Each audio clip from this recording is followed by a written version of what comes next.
দর্শক আসসালামু আলাইকুম। Breaking news. আসলে বাঙালির সুখ দেখতে পারে না, একে অন্যের উন্নতি দেখতে পারে না। এটাই হচ্ছে আমাদের বাংলাদেশের মেইন সমস্যা।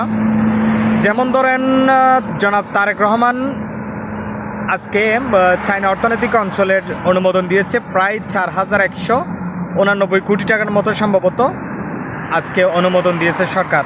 এটা শেখ হাসিনার আমল হলে প্রায় 15,000 কোটি টাকার উপরে দেখাতো এই অঞ্চল, মানে এই প্রকল্পটা, যার কারণে ফেসবুকে মানে তেমন কোনো আওয়াজ নেই।